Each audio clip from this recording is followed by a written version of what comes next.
সেখানে হচ্ছে রাষ্ট্রপতির যে কোনো দণ্ডে দণ্ডিত আসামিদেরকে ক্ষমা করে দেওয়ার যে অধিকার এখতিয়ার দেওয়া হয়েছে সেই বিষয়ে আমরা আমাদের এবি পার্টির পক্ষ থেকে প্রস্তাব করেছি যে ব্যক্তিগত অন্যায়, অবিচার এবং জুলুমের বিরুদ্ধে যে একজন আরেকজনের ফৌজদারি মামলা হচ্ছে, এই মামলাগুলোর শাস্তি মাফ করে দেওয়ার ক্ষমতা রাষ্ট্রপতির থাকা উচিত না।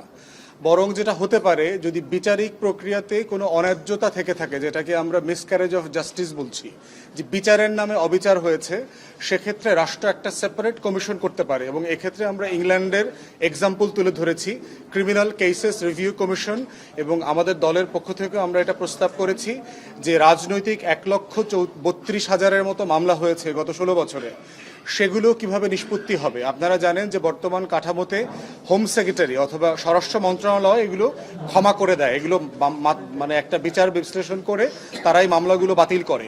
আমরা বোধ করছি যে একটা জুডিশিয়াল প্রসেসকে এক্সিকিউটিভকে দিয়ে ক্ষমা করার এক্সাম্পল বাতিল করতে হবে।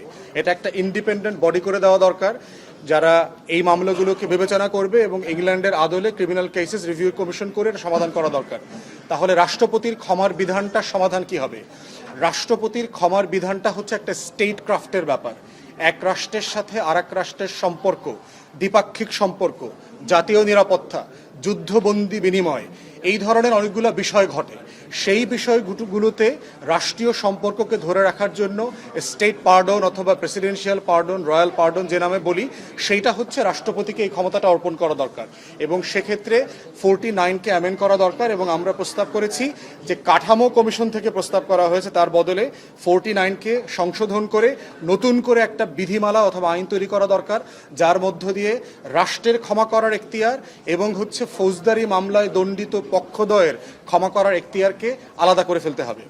দ্বিতীয়ত হচ্ছে হাউজে প্রস্তাব এসছে আজকে, সেটা হচ্ছে সুপ্রিম কোর্টের বিকেন্দ্রীকরণ। মূলত হচ্ছে আপনারা জানেন যে এরশাদের সময় একটা ঘটনা ঘটেছিল যে হাইকোর্টের বেঞ্চগুলোকে রাষ্ট্র বিভিন্ন বিভাগে স্থাপন করেছিল আদালত প্রার্থী বা বিচার প্রার্থীদের সুবিধার জন্য।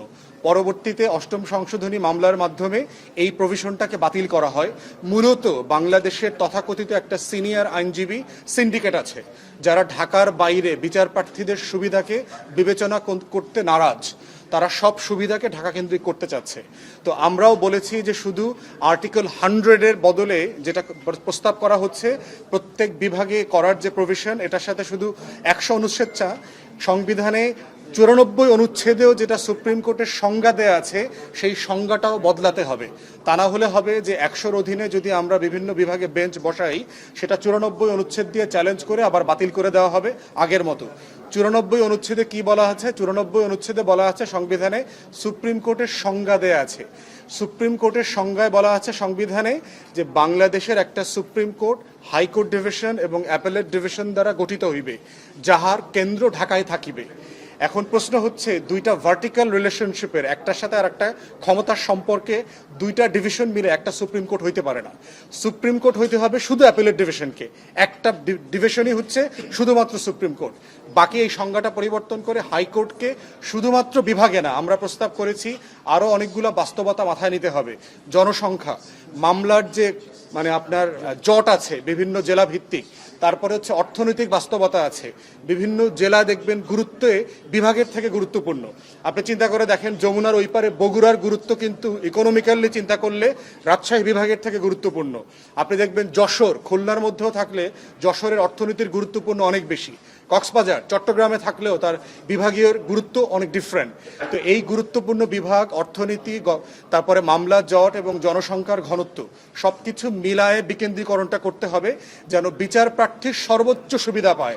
আইনজীবীদের দৌরাত্ম্য এবং ঢাকা কেন্দ্রিক শহর এবং সেবাকে কেন্দ্রীভূত করবার যে রাষ্ট্র আমরা গড়েছি, সেই রাষ্ট্র থেকে বেরিয়ে এসে সত্যিকারের মুক্তিযুদ্ধের ঘোষণাপত্রের যে রাষ্ট্র, সাম্য, মানবিক মর্যাদা এবং সামাজিক সুবিচার এবং 24-এর গণ অভ্যুত্থানের বৈষম্যবিহীন রাষ্ট্র করবার জন্য একটা মানদণ্ড হচ্ছে বিচার বিভাগকে আমরা কিভাবে ঢেলে সাজাই, কতটুকু আমরা গরিব, দরিদ্র, অভাবী মানুষের কাছে সেটা পৌঁছে দিতে পারি।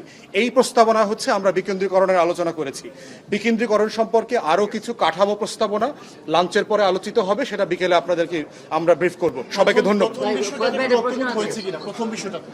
প্রথম বিষয়টা হচ্ছে এই পর্যন্ত এগিয়েছে যে আমরা রাষ্ট্রপতির ক্ষমতার ব্যাপারে একটা আর্টিকেল সংবিধানে থাকবে।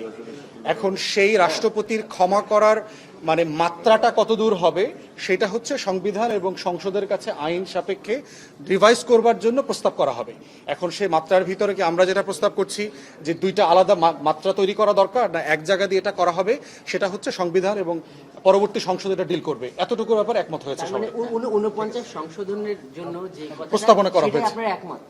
সংশোধনের ব্যাপারে একমত, কিন্তু সংশোধনের সাবস্টেন্স কি হবে এই ব্যাপারে ভিন্ন মত আছে। ধন্যবাদ।